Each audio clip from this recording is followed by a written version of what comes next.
Agora o debate sobre o futuro da indústria eólica e infraestrutura de transmissão no Brasil. Convidamos com satisfação o mediador desta plenária, senhor Sérgio Caetano Leite, diretor financeiro e coordenador executivo de gestão de projetos do CERN. Senhor Adriano Gouveia, gerente de recurso eólico e solar da Neoenergia. Senhora Francine Martins Pisne, assessora técnica da Abeólica. Senhor Guilherme Sari, presidente do Sindeólica Rio Grande do Sul. Senhor Daltro Muniz Ferreira Lima, presidente da Associação dos Produtores de Energia Renovável do Rio Grande do Norte. Com a palavra o mediador, senhor Sérgio Caetano Leite. Bom dia a todos.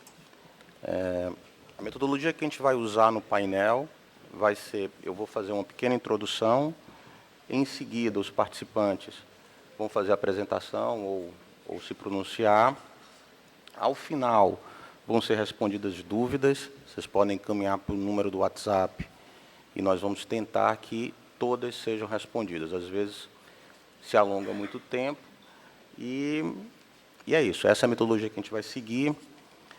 Nosso painel, ele trata do futuro da indústria eólica e a infraestrutura de transmissão no Brasil. Os painéis de ontem, as palestras e os painéis de hoje já deram tema suficiente para ser discutido hoje aqui. Mas eu gostaria de pontuar alguns temas que surgiram nos diversos eventos que o CERN tem participado e que são temas que estão muito quentes, estão muito em discussão, né? A questão da capacidade para o futuro, até onde vai o potencial de produção brasileiro de energia eólica. Isso está sendo levantado nos diversos mapas, nos diversos atlas eólicos que são feitos pelos estados e por instituições, mas é uma fonte quase infindável no Brasil, né? Só o Rio Grande do Norte tem perto de 80 gigas de capacidade, energia que não acaba mais. Nós estamos falando só do onshore, o offshore está todo para o medir, né? Aliás, esse é um dos pontos do futuro. Hoje se trava uma batalha aos defensores que dizem que não vale a pena se investir em offshore enquanto não se esgotar a capacidade do onshore. Não é o que a gente viu no resto do mundo. Os dois segmentos da indústria andaram em conjunto, em paralelo. Então, na nossa opinião, vai acontecer a mesma coisa no Brasil. Nós vimos aí a apresentação da Petrobras, que está desempenhando um papel importante de medição, de certificação. Isso vai acontecer de forma simultânea, não me parece que tenha como travar isso. Então, a produção offshore é, sim, um dos drivers de futuro de desenvolvimento da indústria. Com ela virão questões de conformidade técnica, modelo de negócio, como utilizar. Há grandes grupos de discussão, Câmara, Brasília, Abeólica, várias instituições estão discutindo o assunto. Eu acho que vai ser menos doloroso do que parece. A questão da utilização, com certeza, vai ser inspirada no modelo que a gente tem de óleo e gás. O detentor das áreas é o mesmo, né, a União Federal. Então, um drive importante de futuro, produção eólica offshore. Um dado importante, uma característica importante, hoje, a produção onshore ela é concentrada no Nordeste e uma parte no Sul por uma questão simples, é onde tem os melhores ventos. No momento em que você vai para a produção offshore, você pode ter novos players, novos participantes no mercado. A produção offshore no Espírito Santo, onshore no Espírito Santo é insignificante, ele tem águas rasas até uma extensão grande a partir da costa, então ele pode vir a ser um player offshore. Essa geografia da produção eólica, ela com certeza vai ser alterada. E com o aumento da capacidade, o aumento da capacidade de produção dos aerogeradores, né, você com certeza vai assistir uma queda de preço dos aerogeradores menores. Isso quer dizer que podem surgir condomínios, eu gostaria de deixar isso à discussão, podem surgir condomínios, a questão da autogeração pode ser rediscutida, porque o custo vai com certeza cair. Nós vamos ter aqui no painel uma associação que reúne proprietários de terras geradoras de energia eólica, e, com certeza, é algo, a questão da autogeração ou dos condomínios de geração de energia eólica é algo que vai ser discutido. Há também o ponto, que tem a ver com a transmissão, do que se conhece como Smart Grid. O Smart Grid é a rede de transmissão inteligente. A agência, a ONS, a Organização Nacional de Energia, ela vem trabalhando arduamente na digitalização dos seus serviços e sistemas, para que ela possa, de forma mais eficiente, distribuir a entrada na linha de transmissão, no sistema nacional, em momentos adequados. Isso é uma das grandes barreiras, né? A intermitência do fornecimento que vem a partir da geração eólica. A própria ONS está trabalhando arduamente com algoritmos, inteligência artificial, para dosar a entrada da produção no sistema. Todo mundo leu nos jornais, em alguns momentos, aí, recentemente, 85%, chegou perto dos 85% da energia consumida no Nordeste estava sendo suprida pela energia eólica. É um índice muito elevado, mesmo a níveis mundiais. Você vai ter também, seguramente, um desenvolvimento na tecnologia e consequente barateamento de custo nas baterias. Esse é um segmento, temos aí a indústria eólica induzindo a mineração, sobretudo aqui no Nordeste. O Ceará tem jazidas enormes de grafita, que são fundamentais para as baterias de acumulação de energia, o que permite despachar energia mesmo durante a noite. Então, essa indústria ela tem muito o que mudar. E a questão e essas mudanças tecnológicas, elas vão tirar um peso de uma outra indústria que não está andando tão rápido, que é a indústria da transmissão.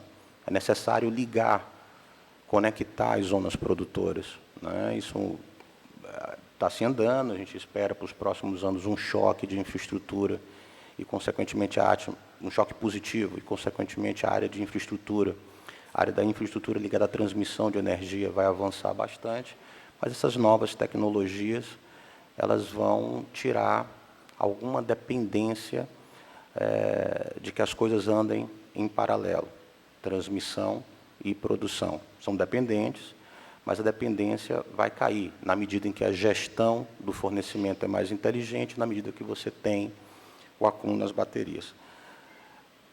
É um setor, é uma área altamente regulada, né? Todos os contratos, quer seja no ambiente de contratação regulada ou no ambiente de contratação livre, nós estamos falando de contratos, normas, leis.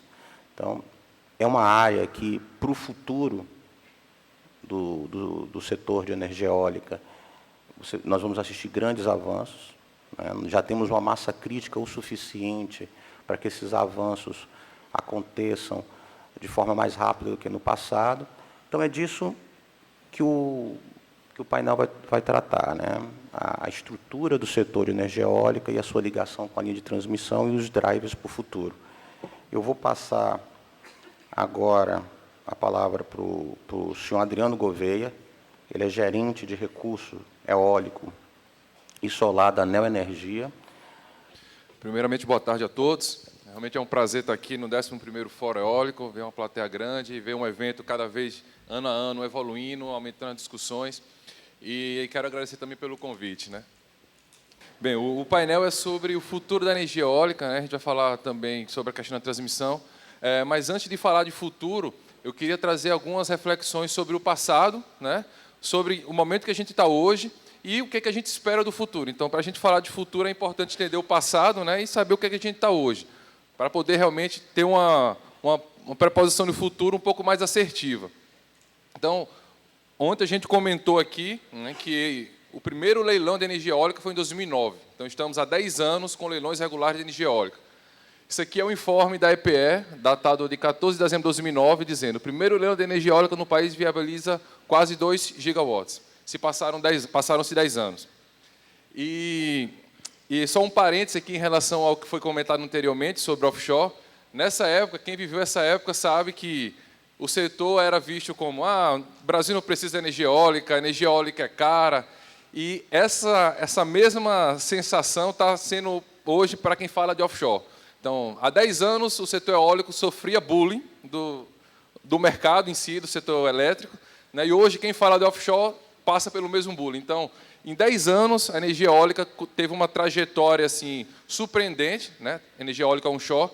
Então, a trajetória da energia eólica offshore, acredito também que vai ser no mesmo caminho. Então, faz sentido, sim, hoje a gente falar de energia eólica offshore, mesmo tendo tanto projetos onshore ainda a serem desenvolvidos. Então, isso é um breve comentário aqui para a gente poder iniciar discussões. Então, em 2009, quando a gente começou com a energia eólica, aqui eu vou falar, minha apresentação vai ser focada sobre estudos energéticos, né? Então, o que é que a gente mudou do cálculo de produção de energia de 2009 até agora e o que é que vai mudar para frente.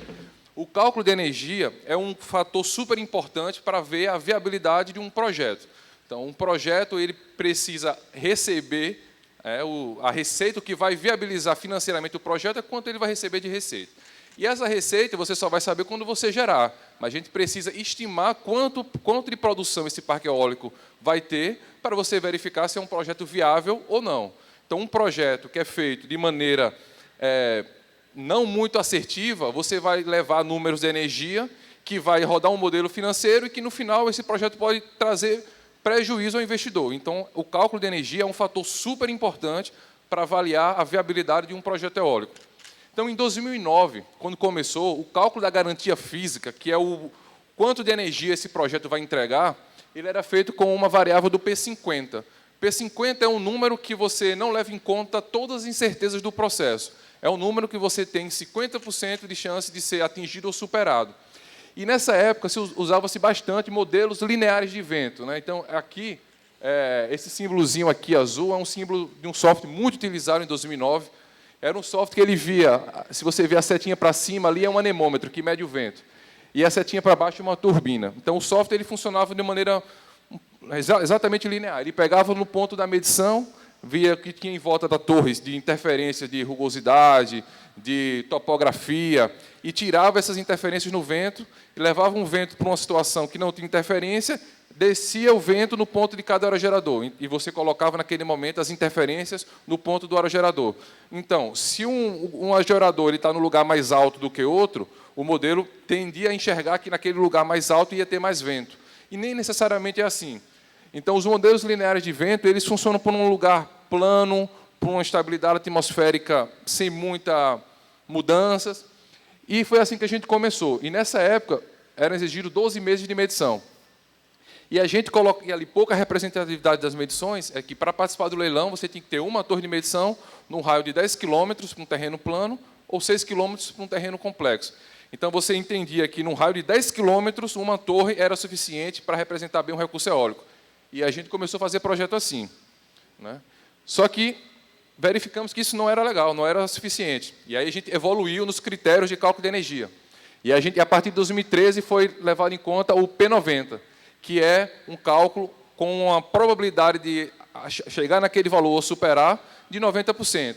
E, para chegar nesse número, você precisa levar em conta todas as incertezas do projeto, essa frase vermelha embaixo. E o que são as incertezas? Se eu faço uma medição de vento com um sensor muito preciso ou com um sensor mais ou menos, essa incerteza na medição deve ser refletida no cálculo de energia.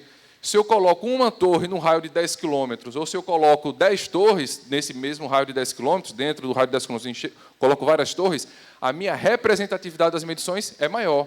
Se eu uso um software linear, ou se eu uso um software mesoescalar, ou um software que utiliza a mecânica dos fluidos, que é uma simulação mais precisa, a minha estimativa de vento no ponto da turbina vai ser mais precisa. Então, todos os critérios de incertezas foram considerados quando a gente fala de P90. Então, a gente deu uma certa confiabilidade, aumentamos a confiabilidade dos cálculos de energia.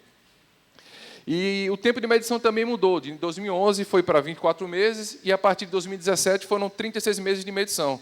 Então, eu aumentei a qualidade do software, eu aumentei o número de torres, eu aumentei o tempo de medição, consequentemente, a gente aumentou a confiabilidade dos números de energia, do cálculo de energia. Então, isso aqui é uma evolução que o setor teve, né? Então, hoje, estamos assim, mas já verificamos que precisamos evoluir. Agora, a gente precisa pensar um pouco algumas mudanças que vão acontecer também.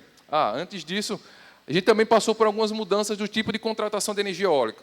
Antes, os contratos de energia eólica eram contratos por disponibilidade. A gente tinha uma receita fixa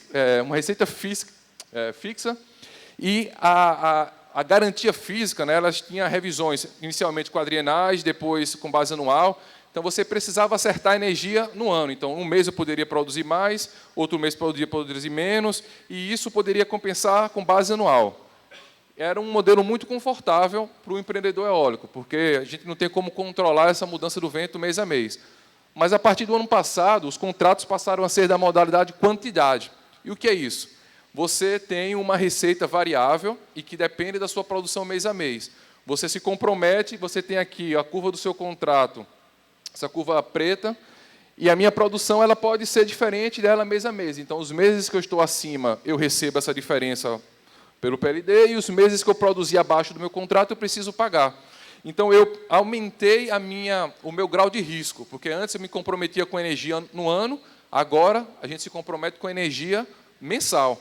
E se comprometer com energia mensal significa o quê?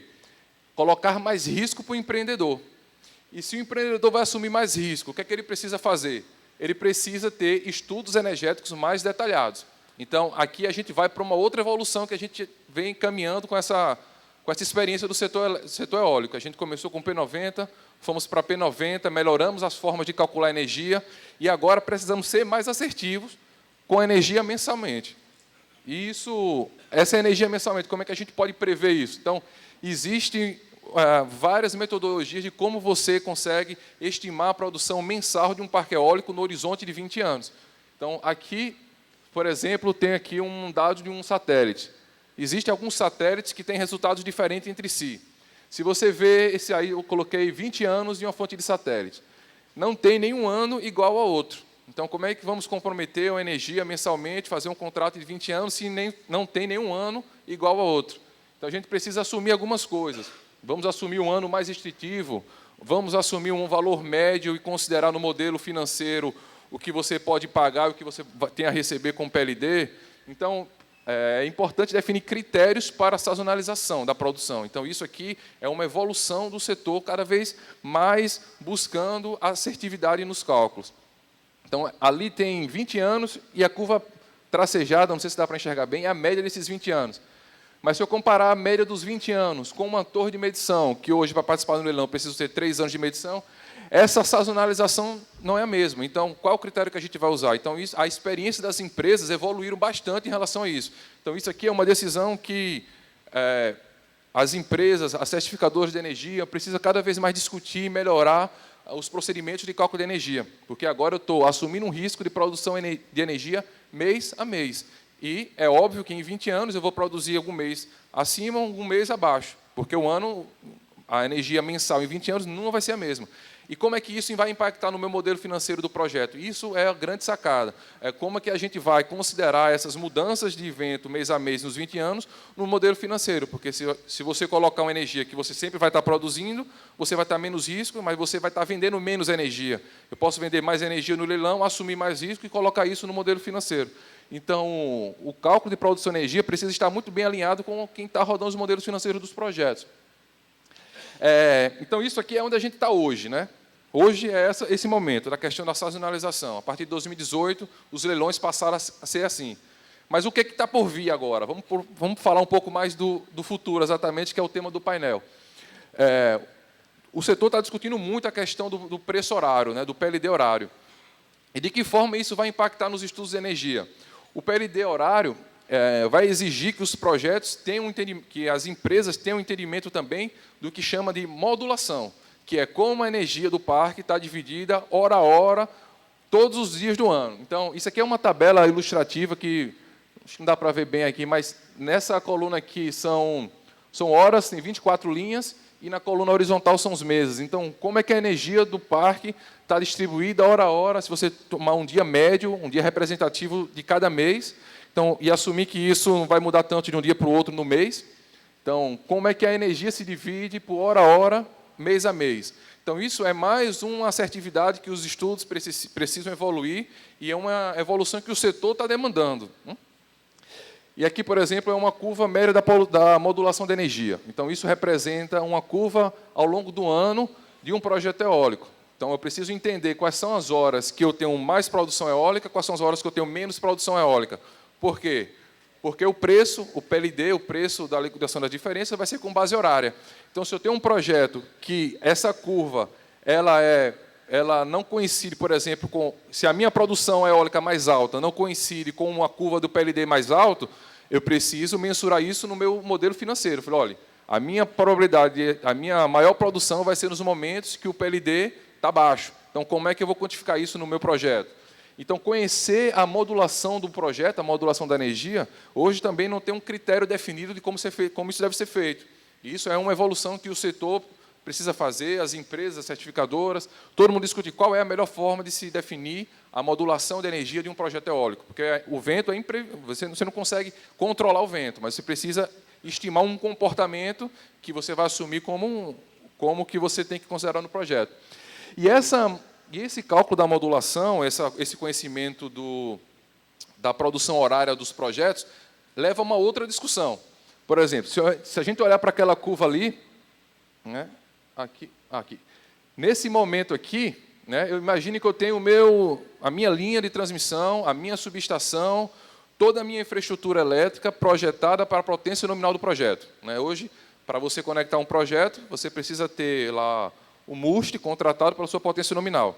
E, nesse momento aqui, o que é que você vê? Você está vendo que a minha produção está muito abaixo do que eu poderia produzir, e eu estou subutilizando a minha linha de transmissão, a minha subestação, toda a infraestrutura elétrica. E aí isso complementa uma outra discussão que o setor já está tendo, que é sobre os projetos híbridos. Né? O projeto híbrido solar e eólico faz todo sentido quando a gente olha uma curva dessa, porque aqui, justamente no meio do dia, é onde eu teria mais produção solar. E quando você tem esse estudo fino, bem detalhado, com a curva solar complementando aquilo ali, é um casamento perfeito em um projeto híbrido.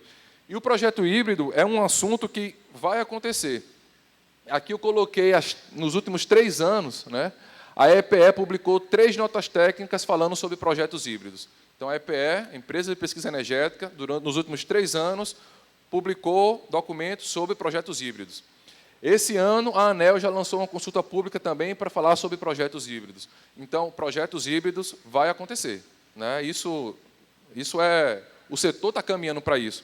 E para a gente poder falar de projetos híbridos, a gente precisa entender bem dessa curva aqui de um parque eólico. Então, é uma coisa puxando a outra. O preço horário puxa o conhecimento da modulação, o conhecimento da modulação dos projetos eólicos puxa projetos híbridos. Então, o futuro do setor também está passando por isso aqui agora. Né? Isso hoje é um futuro presente, vamos dizer assim. É um assunto que ainda não aconteceu, mas que está sendo bastante discutido. Então, o que é a vantagem de um projeto híbrido? Você pode ter todo o compartilhamento da infraestrutura, né, subestação, linha, compartilhamento total disso. Você tem ganhos financeiros, porque você não precisa ter um sistema duplicado para ter 2 projetos. Né? Você tem a complementariedade do perfil de geração. Uma planta solar junto de uma planta eólica pode, de alguma forma, tornar a energia eólica tornar a energia desse conjunto um pouco mais estável, né? Porque quando você não tem vento, o sol pode complementar, então você pode tornar isso um pouco mais estável, não é uma regra, mas pode. Né? E você tem o uso mais eficiente da rede elétrica, porque aqui, nesse momento que a rede estaria subutilizada, você tem a geração solar para usar a rede que não está sendo utilizada. Mas o que é que a gente precisa ter de ponto de atenção aqui? Nesse momento, em alguns instantes, é possível que a geração eólica e solar sejam altas e você precisa cortar a geração de alguma planta. Então, qual o critério que você usar para cortar? Vou cortar a planta solar? Vou cortar a planta eólica? Então, como é que esse corte de geração vai impactar na minha garantia física de um projeto híbrido? Né? Como você mensurar essa energia cortada como perda?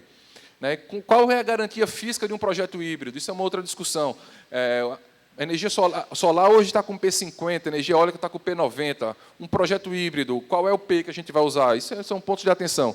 Mas o mais importante aqui seria essa necessidade de otimização do MUST, que são ajustes regulatórios, que hoje, para ter uma planta eólica do lado de uma solar, você precisa ter um MUST contratado para a potência. O MUST é o montante de uso do sistema de transmissão e de distribuição, que era o MUST. Você precisa ter um MUST contratado para a potência eólica nominal e para a potência solar nominal. Então, para uma planta eólica de 100 megas e uma planta solar de 100 megas, você precisa ter um MUST de 200 megas. Mas essa curva mostra que esse 200 megas não acontece no mesmo período. Então, poderia ter um MUST com uma potência menor do que 200, mas isso exige um ajuste regulatório, que ainda não é possível. Então, a consulta pública da ANEEL justamente foi para buscar contribuições nesse aspecto. Então, isso é um assunto que precisa ser discutido, porque é muito importante para o avanço dos projetos híbridos. Sem um ajuste do MUST, os projetos híbridos não vão ser tão competitivos. Então, é importante isso acontecer logo, né? Então, aqui é uma curva para mostrar que, ao longo do ano, isso aqui, cada quadradinho desse é um mês, né, para mostrar que, durante todos os meses do ano, esse perfil de complementaridade aqui acontece. Alguns meses tem mais do que outros, né? Aqui, quando você tem menos sol e tem mais vento, essa complementaridade aqui, isso também muda de ponto a ponto, tá? Não é uma regra geral. Mas o que eu quero trazer aqui é que todos os meses esse perfil do vento e esse perfil do sol acontece. Então, você tem uma complementaridade mensal, horária. Em alguns meses mais do que outros, mas isso acontece em todos os meses. E, para acabar, a gente falando também de futuro, o que é que vai entrar de futuro dos estudos energéticos? Como foi comentado, a bateria é um assunto bastante discutido atualmente, né? Então, como é que isso vai entrar e melhorar as qualidades dos estudos? Como que isso pode diminuir a intermitência? Como isso pode diminuir o corte de geração de um projeto híbrido? Se você tiver um projeto híbrido de uma bateria, aquele corte de geração que ia ser uma perda no cálculo da energia, ele pode ser armazenado na bateria e depois aumentado na entrega de energia do projeto. Então, isso é um assunto bastante interessante e precisa ser discutido. Perdas por clipping, isso é um assunto que no Brasil ainda não se fala muito, mas vai acontecer em breve também. Quando você trata um MUST para otimizar a contratação do seu MUST com base no seu perfil de geração, o clipping nada mais é do que, se eu tenho um parque eólico de 100 megawatts, mas eu vejo que acontece com bastante frequência 80% da potência nominal do parque, é que mais acontece, eu poderia contratar o MUST para 80% e deixar os 20% como perda do projeto. Então, perdas por clipping é um assunto que ainda no Brasil ainda vai chegar, mas é um assunto muito discutido em outros países. Esse gráfico aqui, por exemplo, traz um pouco isso. Isso aqui não é no Brasil. Mostra que aqui você tem o percentual da potência instalada, né, e aqui tem a frequência. Então, esse percentual mais alto que acontece aqui não é no 100% da potência nominal. Então, eu poderia contratar o meu MUST com uma potência menor do que a minha potência nominal e cortar a geração quando ele atingir essa potência. Então, isso é um assunto também que está relacionado com o MUST, está relacionado com a modulação de energia também, né? E outro assunto importante são novos padrões de estudos de carga de máquinas grandes. A gente falou no painel anterior que o Brasil está chegando com máquinas maiores, máquinas de 4 megas, 5, até 6 megas, só que essas máquinas exigem um conhecimento mais detalhado sobre turbulência, sobre ângulo de incidência do vento, como é que esse vento vai chegar na turbina. E a medição, por exemplo, do inflow angle, aqui, do ângulo de incidência do vento, não é um requisito hoje da EPE. A gente precisa ter medição do vento vertical, o de anemômetro 3D, que hoje não é um requisito necessário para participar dos leilões. Então, as empresas, sabendo disso, já estão sendo mais exigentes do que os critérios da EPE para a participação dos leilões. Então, as empresas não estão colocando só uma torre, colocam várias torres. As empresas não colocam somente os instrumentos que a EPE exige, colocam instrumento que mede vento vertical, anemômetros 3D, justamente para calcular a questão do inflow angle e da turbulência. Então, isso são aspectos que evolução que a gente precisa ir também, né? Então, falar um pouco de futuro, eu tentei trazer aqui um passado, como a gente está hoje, e falar um pouco de futuro. Então, era isso aqui que eu trouxe.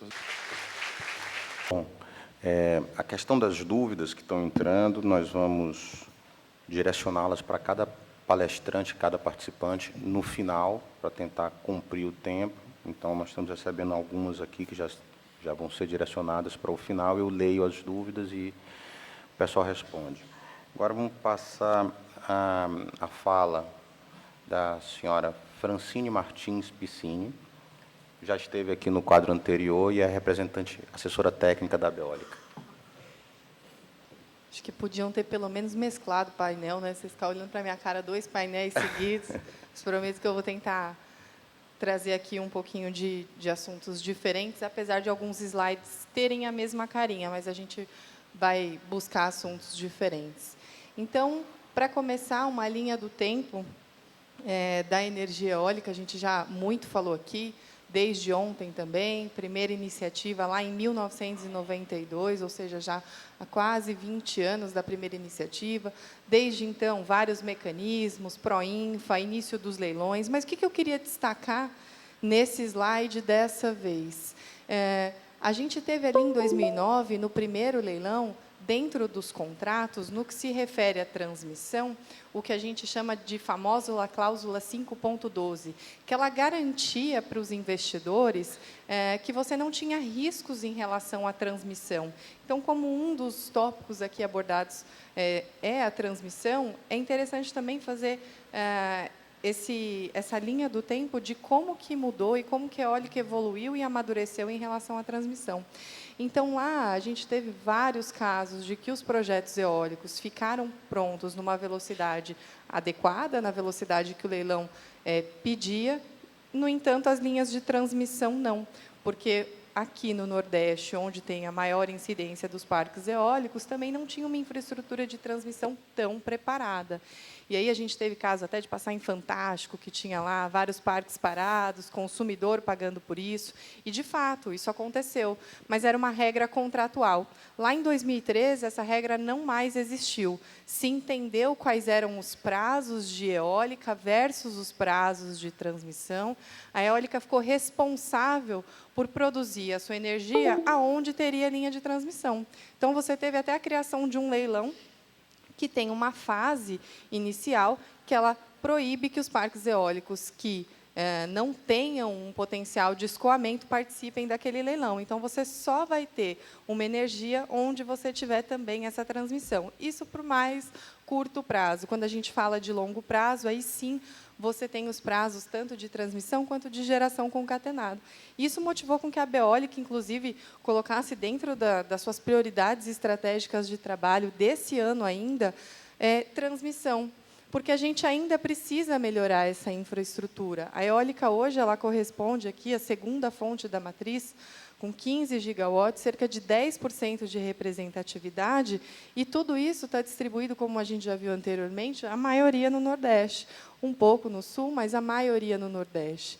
E aí, quando a gente olha o mapa da transmissão, com os mesmos focos de onde estão a energia eólica, a gente vê uma escassez brutal de linhas de transmissão versus o que a gente tem aqui no Sudeste, Centro-Oeste, onde tem o maior centro de carga, que a gente costuma dizer.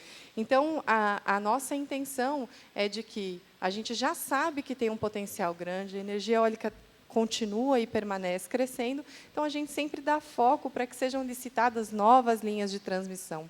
E isso tem sido positivo nessa estrada aí desses últimos anos. Então, além dos leilões de curto prazo terem essa fase de disputa por escoamento, que permitiu não ter essa realidade dos parques eólicos parados, você também teve resultados muito positivos na licitação das transmissões mais recentes, porque tiveram mudanças regulatórias que permitiram uma maior atratividade para a transmissão. E quando a gente olha para esses leilões, que a gente fala que tinham disputa por conexão, a gente teve ali, 2013, 2014, diversos projetos eólicos em diversos estados que ficaram impedidos de participar porque não tinham a tal da margem de escoamento. E aí, o que acontecia com o projeto? Ele era inabilitado do leilão. E aí eu trouxe aqui uma foto do A-4, que aconteceu agora no início de 2019, onde você tem a habilitação do leilão e a inabilitação por motivos de que aquilo aconteceu. E, no caso da conexão, que é aqui onde a gente tem um círculo, a gente vê que a maioria dos projetos foram habilitados e os não habilitados foram um percentual muito pequeno. Se a gente trouxesse essa imagem lá para 2013, isso era muito maior. Então, a gente tem vencido, sim, alguns desafios da transmissão, fazendo a mesma coisa que o Adriano fez, de um link do passado para o futuro, a gente tem melhorado essa questão da transmissão, mas a gente ainda tem muito mais a fazer, e aí, lá para frente, eu vou trabalhar também um pouquinho dessa informação de projetos híbridos que o Adriano trouxe. Em relação a oportunidades, e falando também de passado e de presente e futuro, o mercado livre de energia ele era um mercado quase que proibitivo para as usinas eólicas no passado, porque as usinas eólicas elas ainda tinham um custo que não era tão competitivo, elas não conheciam o seu recurso da melhor forma, como a Adriana apresentou, do P50 para o P90, e o mercado livre tem condições contratuais que são um pouco diferentes daquela sazonalização que era anual, quadrienal. Lá no Mercado Livre, mesmo se fosse no passado, isso já seria mensal, eventualmente com uma modulação, onde você teria que saber mais ou menos a característica do seu projeto, o que proibia, em certa forma, que os parques eólicos participassem massivamente desse mercado. O que já é diferente. Hoje, você vê muitos projetos eólicos que participam de leilões, mas eles participam de um leilão vendendo só um pedacinho da garantia física dele, que é aquilo que ele pode vender.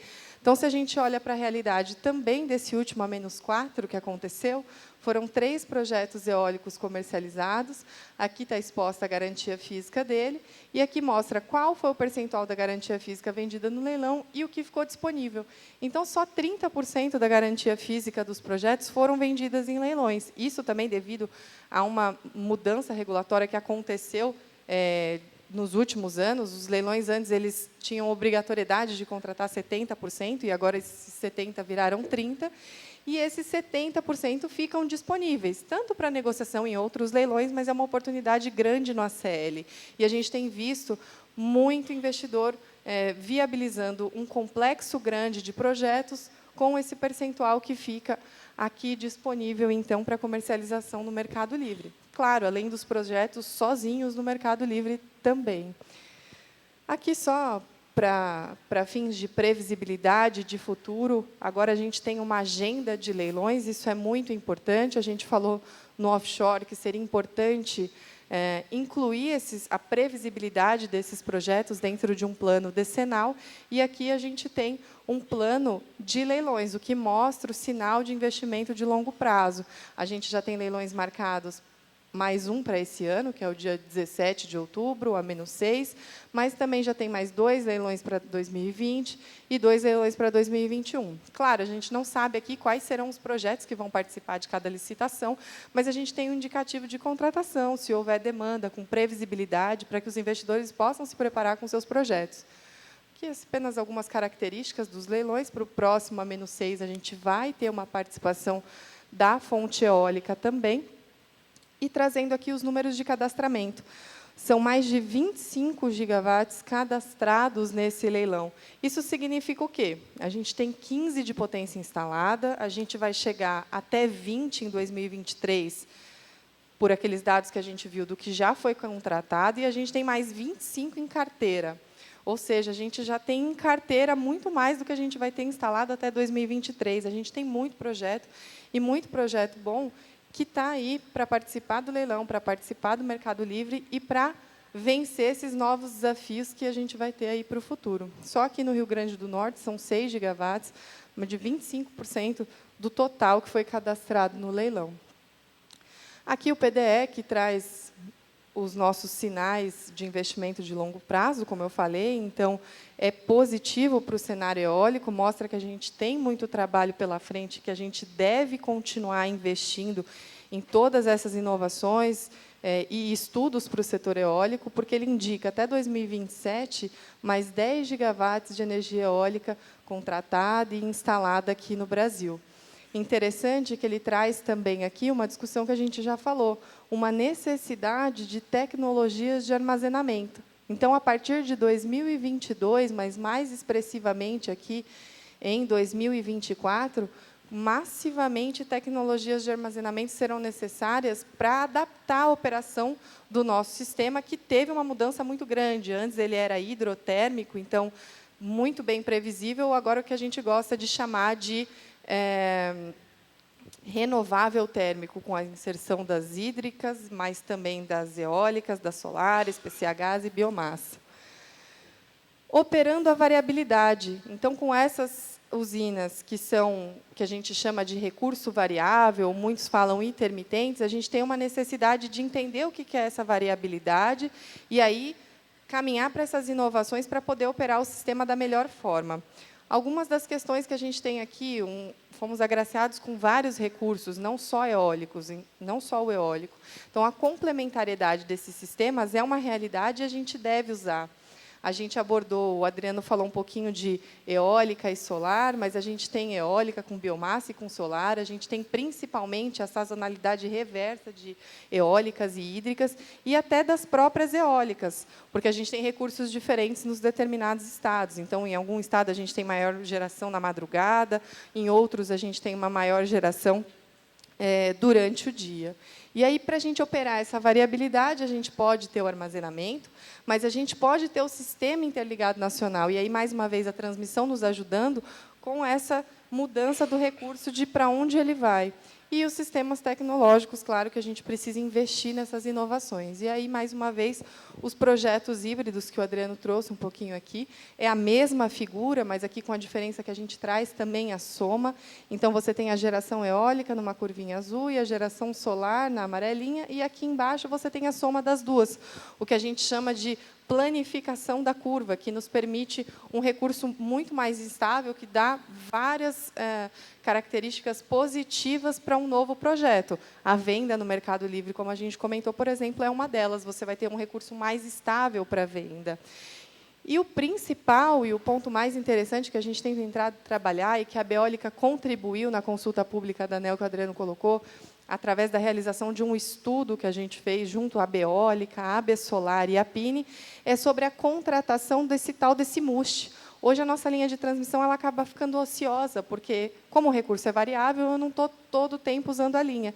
E aqui é um exemplo das probabilidades de quando acontecem essa geração de um conjunto que a gente estimou híbrido. Então, até aqui, eu tenho toda a potência eólica e mais para cima seria a potência solar. Por obviedade, a solar só gera quando tem sol, então a gente vê perfeitamente esse recurso aqui, e aí eu tenho essa ociosidade da transmissão em todo esse tempo. Mas eu tenho uma faixa específica que a probabilidade de geração conjunta aqui em cima é muito baixa.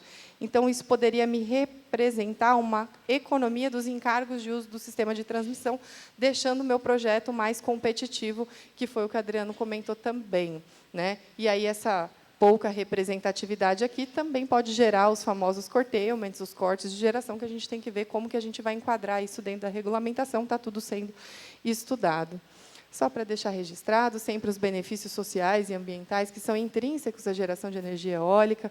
Então, você tem aqui a geração de renda, a energia limpa, a capacitação da mão de obra local, e tudo isso sempre pensando cada vez mais para frente. A gente vê aqui muito presente nesse evento as universidades, que podem nos ajudar em todos esses desafios futuros, que ficam aqui, mais uma vez, registrados como não só desafios, mas a gente gosta de colocar sempre do lado a palavra oportunidades, porque onde tem desafio, a gente tem uma oportunidade para um estudo, para um novo investimento, e aí aqui estão os principais projetos híbridos, usinas offshore, processos de regulação, tributação, logística, baterias, então uma série de desafios e oportunidades que a gente tem para trabalhar para o futuro da energia eólica.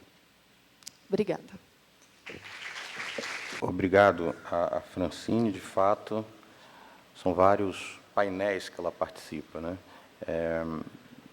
Vamos passar agora ao senhor Guilherme Sari, ele é presidente do Sindeólica do Rio Grande do Sul. Bom dia a todos, é um prazer estar aqui presente, né, nessa 11ª edição do Fórum Eólico Carta dos Ventos, e dizer que viemos de longe, viemos do Sul, né, mas entendemos que o Brasil é um país realmente muito grande e com bastantes desafios aí. Eu acho que estamos num momento de grandes mudanças, né? A gente já fala, desculpe, até falar anteriormente um agradecimento especial também ao CERN e à Viex, né, pela oportunidade de estar presente pela organização, e dizer que nesse intuito aí a gente quer falar um pouco também da questão do mercado, né, desse crescimento, desse futuro que já é presente, né, e conseguir explicar, né, tentar explicar essas grandes mudanças. Eu acho que tanto a Francine quanto o Adriano falaram muito bem da questão das mudanças, né, e do que vem pela frente, né. A gente entende também que essa questão especificamente de offshore e mudanças que vem acontecendo, né, vão acontecer, até porque, se a gente for pensar que até poucos anos atrás a gente falava de máquinas que a gente tinha de 1.6, 2.0, né, de megawatts, e hoje a gente já tem máquinas chegando a quase 6 megawatts onshore, né. A gente até pergunta se isso realmente é onshore ou já está um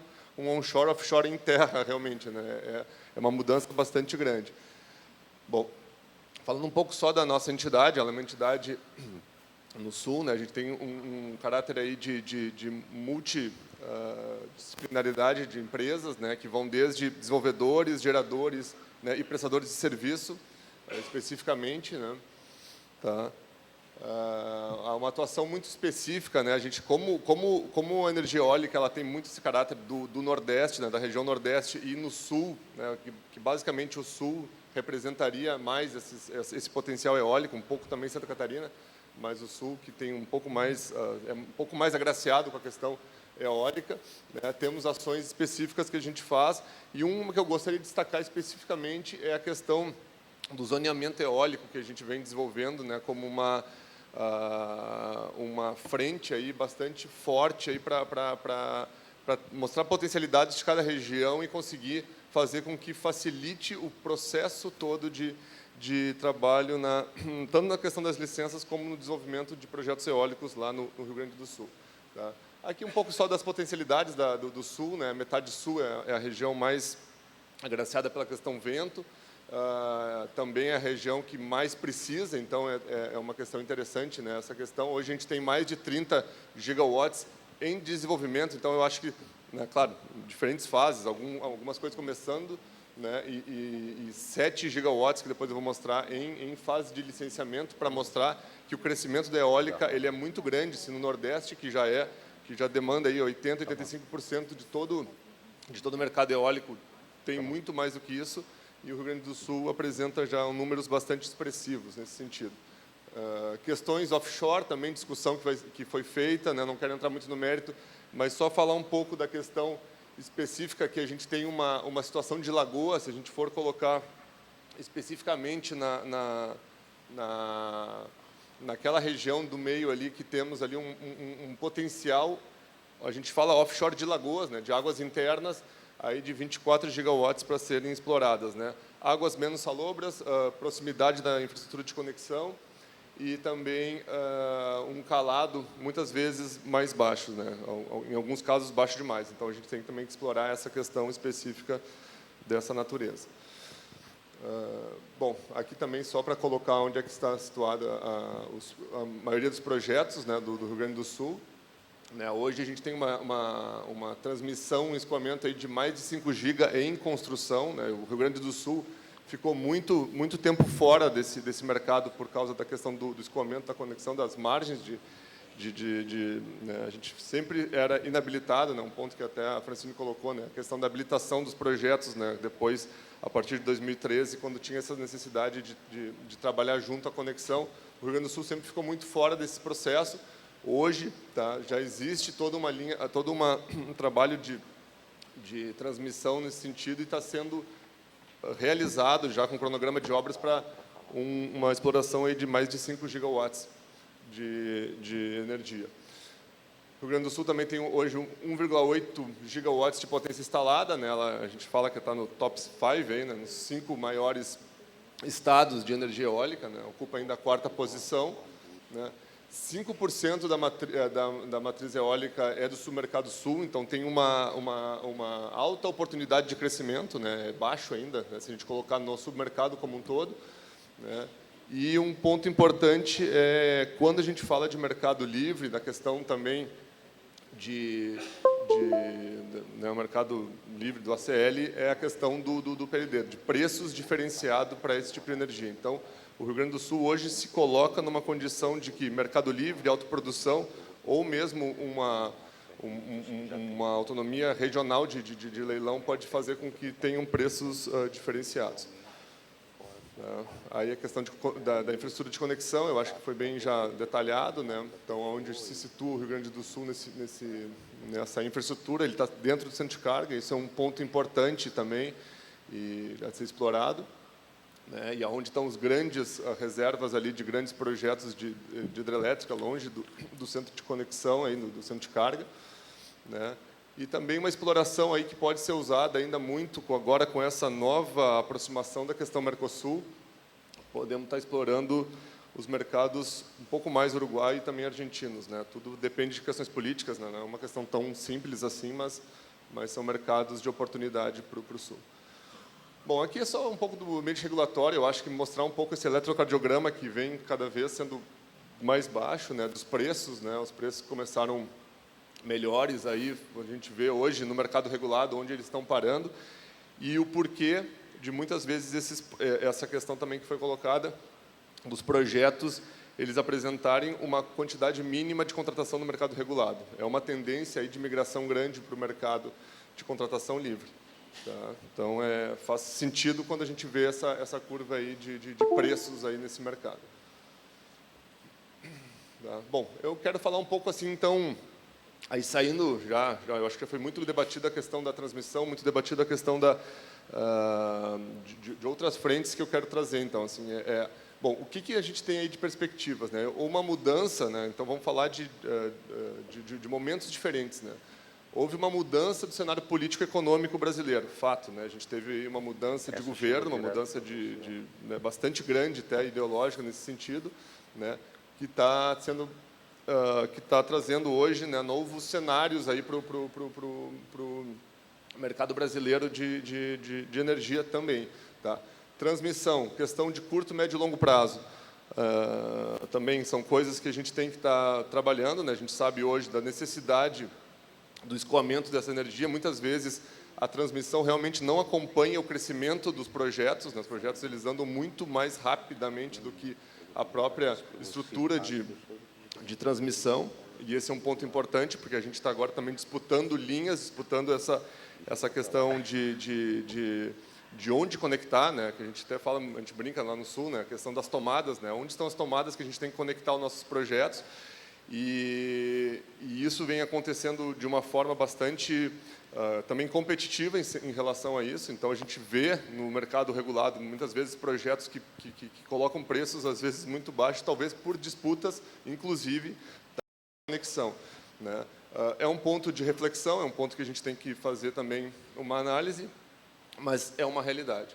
Questão de financiabilidade, né? Questão também de novos atores. Antes a gente trabalhava muito questão BNDES, hoje a gente sabe que tem já outras frentes, né? Aqui no Nordeste tem o BNB, né? Lá no Sul tem alguns bancos também regionais de atuação, mas hoje entrando outras frentes e com o Mercado Livre, uma outra formatação de financiabilidade que também vem se trabalhando bastante. Tá? Bom, tem a questão da sustentabilidade da cadeia produtiva, né? Essa questão do sinal de investimentos de longo prazo, eu acho que também foi uma questão importante colocada, né? A gente ter o regramento dos leilões, né? Pelo menos os próximos 3 aí a gente já sabe quando vão acontecer e vem acompanhando. E um ponto importante é que desse próximo leilão agora de outubro, dos 100 gigawatts que estão cadastrados nesse leilão, a gente falar que mais de 50% é de renováveis, né, tanto solar quanto eólica, né, de térmicas a gás, quase 40%, e, pasmem, pensar que a hidráulica, nesse sentido, tem pouco mais de 1% de cadastramento, né? Uma fonte aí que foi, né, nossa grande fonte instalada, ainda é a maior fonte instalada, mas que hoje vem sofrendo um pouco mais com essas questões climáticas e mudanças de formatos aí. A gente tem aí também um pouco de dificuldade de alguns licenciamentos específicos. Tá? Bom, questões de taxa de tributos, acho que já foi falado. Inovação e tecnologia, eu vou falar um pouco mais para frente. Tá? E capacitação. Questão de tendências, né? Vamos falar assim. Então, hoje, como a gente falou, né, das contratações de energia, uma alta competitividade no mercado regulado, né? Isso é fato, a gente vê simplesmente por esse leilão aí, 100 gigawatts cadastrados, a gente sabe que a contratação vai ser se a gente chegar a 1% disso, a gente está chegando bem, né? Um crescimento grande da questão do mercado livre, Então, por melhores valores, então isso é uma questão importante, né? Uma atratividade por melhores valores nesse sentido, e empresas que estão começando a querer comprar diretamente essa energia, né? Então é um fato importante que vem acontecendo. No Sul é uma realidade bastante presente já, né? De empresas querendo entrar e comprar e fazer parte do setor de energia renovável, né? Então isso é interessante. Questão de diferentes PLDs de supermercados, né? Uma oportunidade também nesse sentido para o Sul. Outra questão da disponibilidade horária e atrativos, eu acho que já foi também colocado, né? E negociações bilaterais que vão começar a sair só do ramo da questão dos grandes leilões, né? Então vão ter negociações acontecendo tanto para autoprodução como para propriamente mercado livre específicos, né? Bom, questão de análise de sites para parques eólicos, a gente vai falar especificamente de proximidade de conexão. Isso é uma realidade, eu acho que cada vez vai ser mais competitivo quando eles estiverem presentes, né? Questão de centro de carga, eu acho que também é uma discussão importante. Bom, busca por preços é questão óbvia, né? Então é buscar um pouco disso, né? Localização da indústria produtiva, né? Isso aqui no Nordeste ela é bastante forte, isso também é um diferencial de competitividade. O potencial eólico, né? Cada vez mais eu acho que a questão de discussão vento, sim, ele é importante, ele tem que ser, mas com essas outras discussões de disponibilidade horária, proximidade de conexão, logística, cada vez mais acontecendo, pode ser um assunto a se discutir. Nem sempre os melhores ventos vão vencer, tá? Então, isso também vai ser colocado na balança dentro desse entendimento, né? Outro ponto importante, que isso aqui já também é um assunto que vem sendo falado, e no Sul já tem tido muito esse regramento, é daquele selo renovável, né? Empresas que buscam contratação de energia limpa, elas querem contratar energia limpa, né? Não querem ter o parque exatamente, mas querem dar o PPA, querem dar a contratação da sua energia para projetos renováveis, né? Então, vai ter nesse sentido, já acontece também lá marketing nos aerogeradores, né, das empresas, elas querem ter o nome delas nos seus aeros, né, nas suas máquinas, para trabalho de imagem, enfim, né, tá presente dentro desse processo. Tá? Discussão de parques offshore, de novo, a gente falou, né, dessa tendência aí. Eu acho também que, muito provavelmente, menos de 10 anos, a gente vai ter um crescimento desse mercado já. Tá? Bom, desafios, então, só para fechar aqui, logística, né, modal rodoviário. O Brasil, infelizmente, eu digo porque a gente sofre muito com essa questão, né? O Brasil ele se destacou por um modal rodoviário, né? Ele não tem uma infraestrutura boa de ferrovias, né? e portuária, né? E de hidrovias. E o escoamento dessas máquinas, né, que a gente vai falar logo em seguida, vai ser complexo, né, porque vai ser uma mudança grande, né, são offshores dentro da terra, né, quase, né, com essa mudança. Temos aí problemas, então, nessa questão, porque a nova geração de máquinas, elas são maiores do que 4 gigawatts. Né, 4 gigawatts é o mínimo hoje para se trabalhar, então a gente vai ter máquinas de 4, 5, 6, como foi falado. Pás aí, muitas vezes, maiores do que 70 metros de comprimento, que vão ter que chegar aos locais dos projetos, né? Se os projetos forem em regiões de serra, são regiões mais complexas, né? A questão também de discussão da indústria nacional e importação, né? Hoje a gente tem uma indústria nacional bastante pujante, mas também uma discussão que pode ser feita pela chegada dessas máquinas de logística. Bom, enfim, daí os sites dos parques eólicos, né? É uma discussão, né? Os locais remotos, aonde estão os acessos, né? Muitas vezes existe falta de água, hotéis, infraestrutura, né, gente capacitada, né, acessos, né, tudo isso tem que ser trabalhado. Regularização fundiária e ambiental, eu acho que também já foi discutido bastante no painel anterior e agora, e isso é uma discussão que também vai levar, muitas vezes, aos casos, inclusive, da discussão da própria offshore, né. Bom, a regularização fundiária é um processo complexo, né. Investimentos socioambientais, né, e o que traz de benefícios para os municípios esses projetos. Tá? Então, aqui, para concluir, eu acho que números que ficam, né, na discussão da matriz, eu acho que números que a gente vai falar, né, hoje a gente fala em um pouco mais de 7 mil aeros instalados, né, isso representa aí um pouco mais de 21 mil pás, né, que foram instaladas, ou 700 mil módulos de torre, se a gente for falar. Isso eu estou falando um pouco da questão de infraestrutura e logística, né? Então, são milhares de viagens rodoviárias, né, porque nosso modal é rodoviário, né, com transporte dessas máquinas, uma infraestrutura de rodovias eficientes que a gente vai precisar trabalhar para a chegada dessas novas máquinas que são grandes, são pesadas para essas localidades, né? Fora isso, a gente tem toda a parte de obras, né? Então, uso de areia, cascalho, concreto, cabeamento, tudo que vai ter que chegar nessas regiões e a logística que se vai se fazer para isso acontecer. Mas, o outro lado, né? São obras descentralizadas, né? São em várias localidades. A geração eólica, ela trabalha muito a questão da geração então, diversificada. A gente tem hoje 12 estados envolvidos, né, diversos municípios beneficiados, municípios pobres, municípios carentes que precisam de infraestrutura, precisam de investimentos, eles são agraciados pela energia eólica. Incremento social com diversidade geográfica, então, né, e então estamos falando de mais de 600 parques eólicos em operação e muitos mais que estão vindo pela frente. Perfeito. Tá.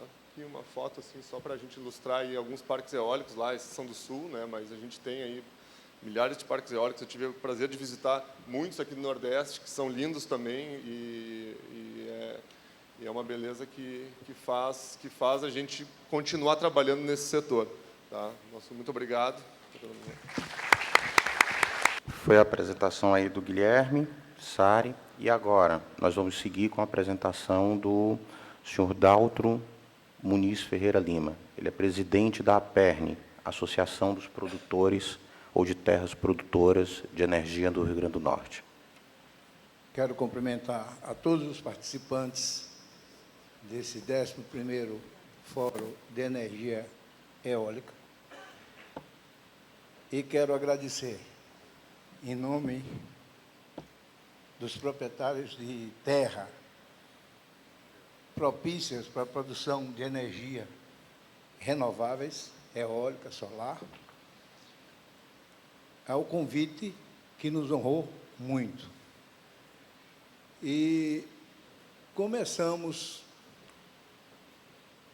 a falar sobre a origem dessa associação. Essa associação nasceu de um grupo de estudos e de trabalhos, aliás, um grupo de trabalhos para negociação de pontos pendentes entre proprietários de terra e empresas que arrendaram nossas terras e que não cumpriram com os contratos. Daí, surgiu a ideia de se formar uma associação. Primeiramente, seria uma associação dos proprietários rurais que arrendam terras.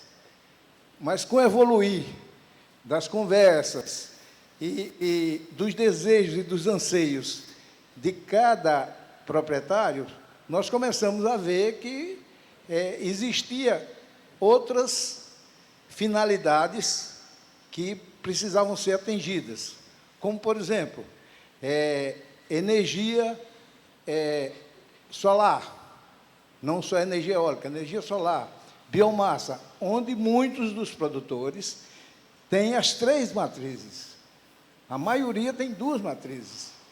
E com a evolução da tecnologia hoje e a tendência de se fazer parques híbridos, nós fundamos a nossa associação para que proporcionar aos produtores, aos proprietários, a produção de sua própria energia. Os nossos objetivos são promover o diálogo e aproximação entre proprietários de terras, empresas produtoras de energia e o setor público.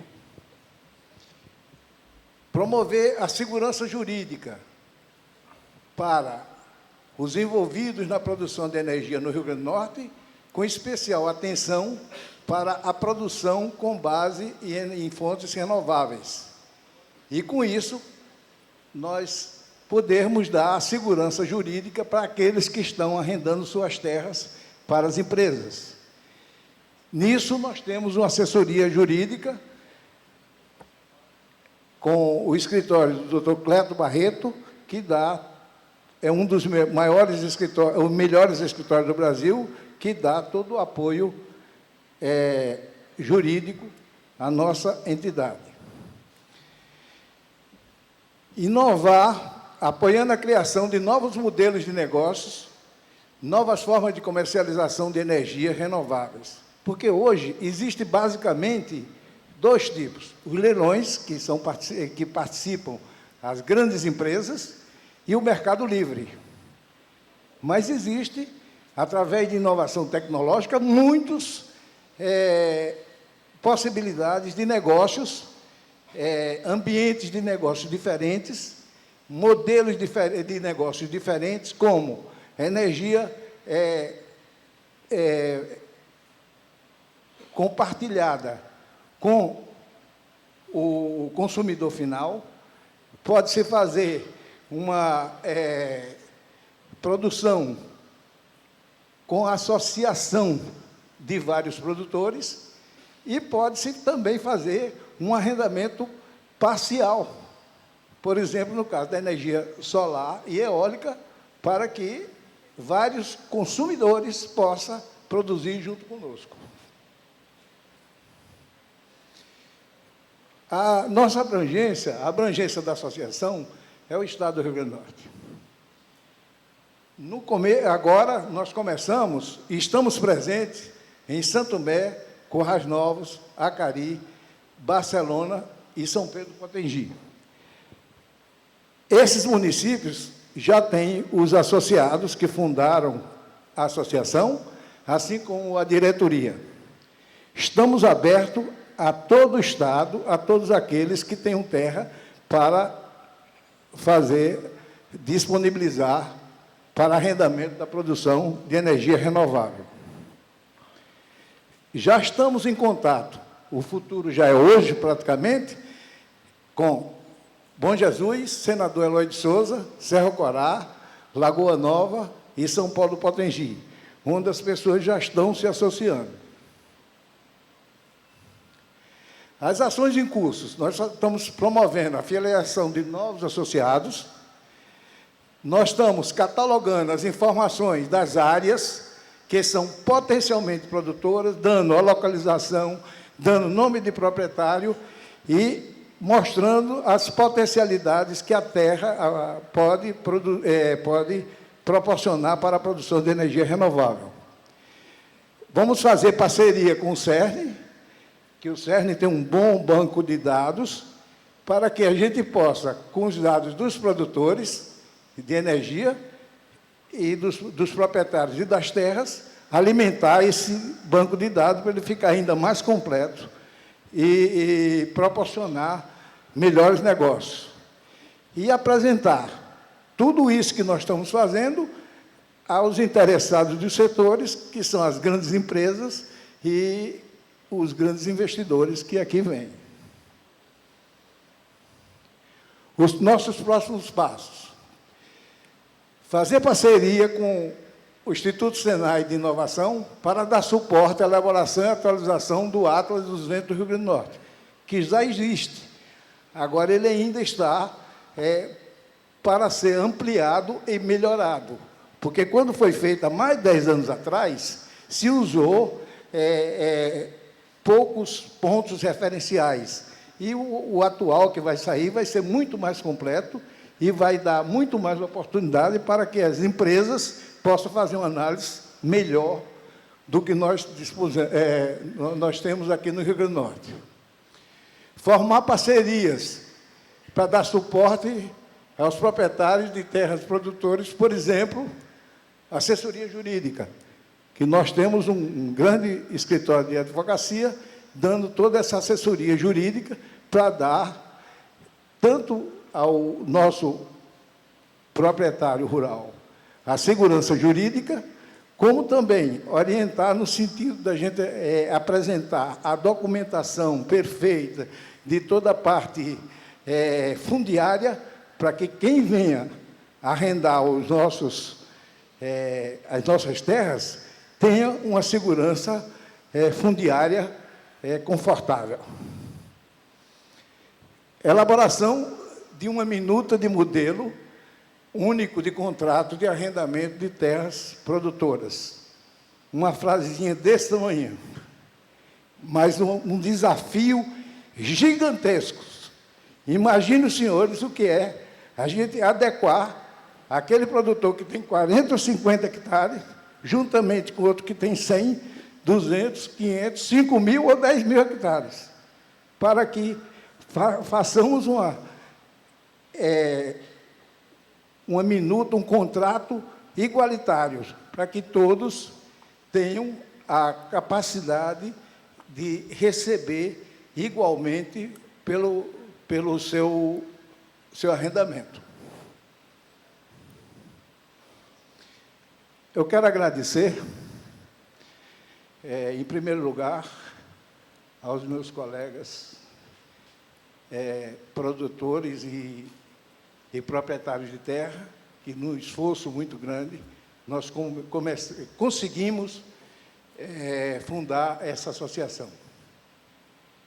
Quero agradecer de coração a diretoria, que não me deu esforço, o pessoal da diretoria, para a gente fundar essa associação. Quero agradecer ao nosso querido Dr. Cleto Barreto, que deu toda a assistência jurídica e nos ajudou a fundar. E, de um modo todo especial, ao senador João Paul Prats, que não mediu esforços para nos ajudar a resolver os nossos problemas, assim mesmo nos incentivar a que a gente pudesse fundar essa associação. E agradecer ao Fórum por essa belíssima oportunidade.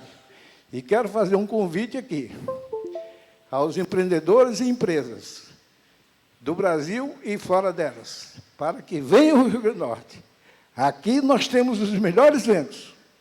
E, com certeza, aqui que é um paraíso, nós vamos estar de braços abertos para dividir esse paraíso com vocês, para que possamos promover o desenvolvimento, o emprego e a renda para o nosso Estado e para o nosso povo. Muito obrigado. Então, queria agradecer a todos que assistiram a esse painel. Quem colocou pergunta, se dirige ali ao lado. Muito obrigado aos palestrantes e fiquem com a próxima mesa, que também é interessante.